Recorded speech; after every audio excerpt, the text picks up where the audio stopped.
Welcome to the another session of class 7th social science, and in this session we are going to continue your chapter number 18, that is democracy and equality. In Indian multi-party system, the party or a combination of parties that gets the majority forms the government. India में किस type का system adopt किया है? Multi party, मतलब एक से ज़्यादा political parties involve हो सकती हैं। तो गवर्नमेंट कौन बनाता है? या तो एक पार्टी जिसको सबसे ज़्यादा जिसको मेजोरिटी मिली है, या यदि उसको मेजोरिटी नहीं मिली है, 50% से ज़्यादा सीट्स नहीं मिली हैं, तो कई सारी पार्टीज मिलकर कोalition गवर्नमेंट बनाते हैं। The elected leaders of the party और a person whom the combination of the party supports becomes the prime minister। और उनका जो इलेक्टेड लीडर है, चाहे सिंगल पार्टी का है चाहे मल्टीपल पार्टी का है, जो पार्टी लीडर्स बनते हैं उन्हीं को बाद में प्राइम मिनिस्टर बनाया जाता है। ए पार्टी और combination of parties that fails to get majority of seats in the election performs the role of opposition. और ऐसी पार्टीज जिनको जो गवर्नमेंट नहीं बना पाई, जिनको 50% से कम सीट्स मिली हैं और जो सरकार नहीं बना पा रही हैं, वो अपोजिशन या विपक्ष में आते हैं। It keeps a check on the activities of the ruling party and protects the right of the people. और उनका मेन काम क्या होता है? It keeps a check on the activities of the ruling party, कि रूलिंग पार्टी कोई गलत ना कोई ऐसा काम ना करे जो गलत हो। ठीक है, तो ये काम होता है उनका। Before independence some sections of our society suffered from economic and social backwardness. आज़ादी से पहले कुछ हमारे सेक्शंस ऐसे थे, कुछ पर्सन्स ऐसे थे जिनको इकोनॉमिक और सोशल बैकवर्डनेस का सामना करना पड़ा। इसके लिए क्या हुआ? The constitution of free India made special provisions for them so that everyone can live a life of dignity and enjoy equality। तो हमारे स्वतंत्र भारत के संविधान में ऐसे प्रोविजंस बनाए गए कि जिससे हर पर्सन, इस देश में रहने वाले हर पर्सन को डिग्निटी, अपने आत्मसम्मान और इक्वलिटी के साथ अपना जीवन बिता सके।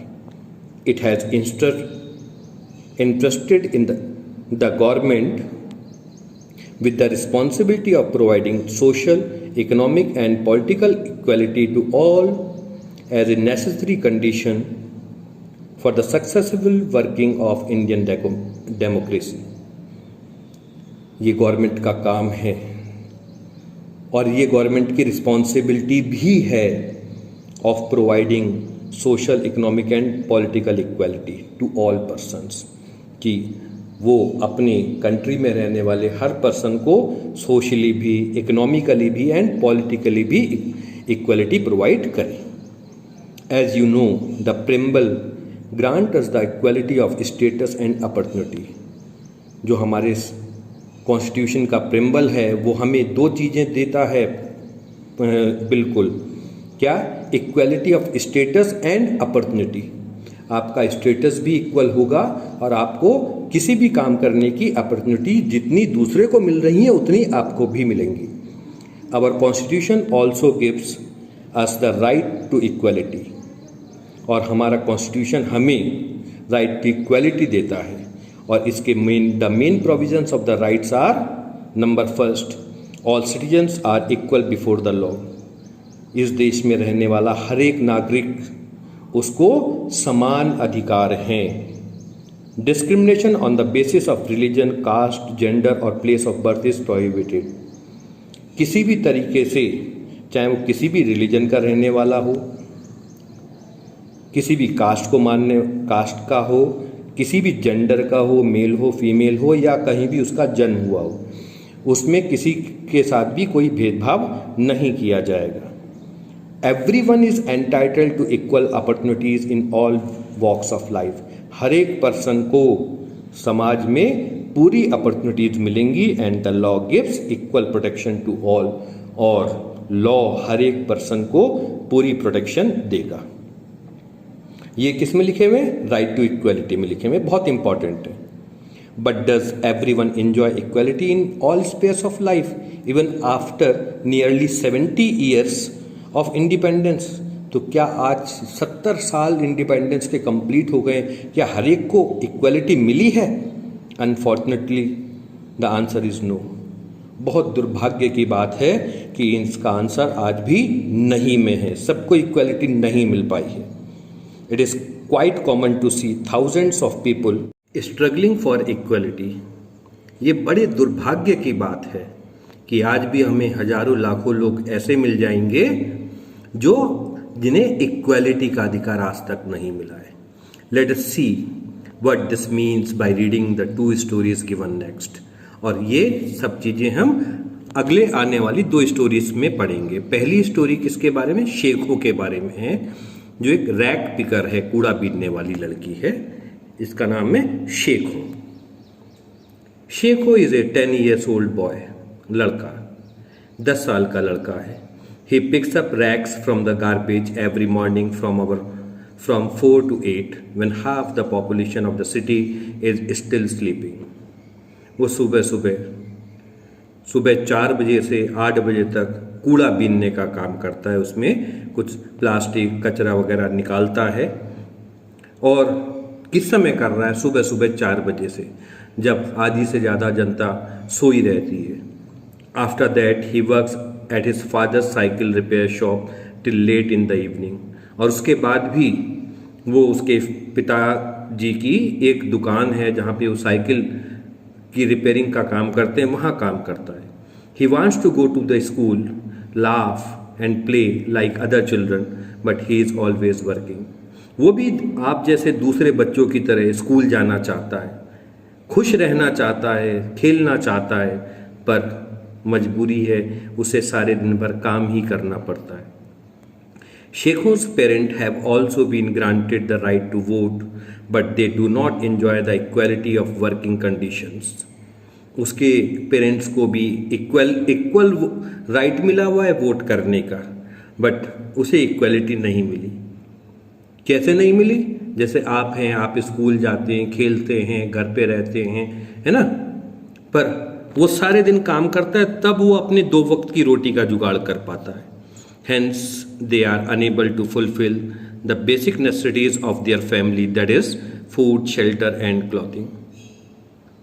और वो आज तक अपनी बेसिक नेसेसिटीज़, जो हमें बहुत ज़रूरी चीज़ें हैं, जैसे फूड, खाना, शेल्टर, रहने के लिए कोई जगह और क्लॉथिंग, ये भी पूरा नहीं कर पाता। एक दूसरी कहानी पढ़ते हैं जो एक लड़की के बारे में है जिसका नाम पारो है, और वो रेड लाइट्स पर, सड़कों पर फूल बेचने का काम करती है। Now let us know about Paro who sells flowers at traffic signals from morning to night. एक दूसरी लड़की के बारे में बात करते हैं जिसका नाम पारो है, जो ट्रैफिक सिग्नल्स के पास खड़ी होकर, जब ट्रैफिक सिग्नल्स रेड हो जाता है तो वहाँ पे आने जाने वाली गाड़ियों में फूल बेचने का काम करती है सुबह से रात तक। The flower shop owners give her 1 rupee for each small bucket and she sells at ₹10। तो हर एक जो गुलदस्ता है जो वो 10 रुपये का बेचती है, तो जिससे वो खरीदती है उसे वो 1 रुपया एक गुलदस्ता बेचने पर उसका प्रॉफिट देता है। She endangers her life as she runs between vehicles and pursues people to buy flowers. उसकी ज़िंदगी हमेशा खतरे पे है, गाड़ियों के बीच आती जाती है, पर काम करना पड़ता है उसे। पारो's parents were forced to leave their village after the well belonging to the so-called lower caste bride. उसके पेरेंट्स को अपना गांव छोड़ना पड़ा क्योंकि वो एक लोअर कास्ट के पर्सन्स थे, उनको वहाँ परेशान किया जाता था। They were not allowed to take water from the well that belongs to the so-called upper caste. Even उन्हें वहाँ पर जो कुआं था उसने पानी लेने का अधिकार भी नहीं था, क्योंकि वो कुआं किसका था? अपर कास्ट के पर्सन का था। और ये लोअर कास्ट के पर्सन है, तो वो उनको अलाउड ही नहीं करते थे। तो क्या हम मान सकते हैं कि ये सब इक्वलिटी का अधिकार हमें मिला हुआ है या सबको मिला हुआ है? Aren't Paro's parent also the citizen of India, where the constitution has prohibited discrimination on the basis of religion, caste, gender or place of birth? क्या पारो के पेरेंट इस देश के नागरिक नहीं है, जिस देश के कॉन्स्टिट्यूशन में ये लिखा हुआ है कि कोई डिस्क्रिमिनेशन नहीं होना चाहिए? But sadly discrimination on the base of caste continues to exist. बहुत दुख की बात है कि कास्ट पर होने वाला डिस्क्रिमिनेशन आज भी है, in spite of education and awareness, specially in the rural areas. और गाँव के इलाकों में आपको ये डिस्क्रिमिनेशन बहुत देखने को मिलेगा। Another threat to equality is posed by discrimination on the basis of community. Community के बेसिस पर भी बहुत डिस्क्रिमिनेशन होता है। Some religious places ban the entry of people belonging to other communities and caste. बहुत सारे धार्मिक स्थान ऐसे हैं जहाँ पर दूसरे धर्म के लोगों का प्रवेश नहीं हो सकता। Certain communities look down upon others and do not give them jobs और हाउसेज ऑन रेंट। बहुत सारी कम्युनिटीज ऐसी हैं जो अपना घर दूसरे किसी कम्युनिटी वाले को देना ही पसंद नहीं करते, रेंट पर भी देना नहीं पसंद करते और दूसरे को बहुत छोटी नज़रों से देखते हैं।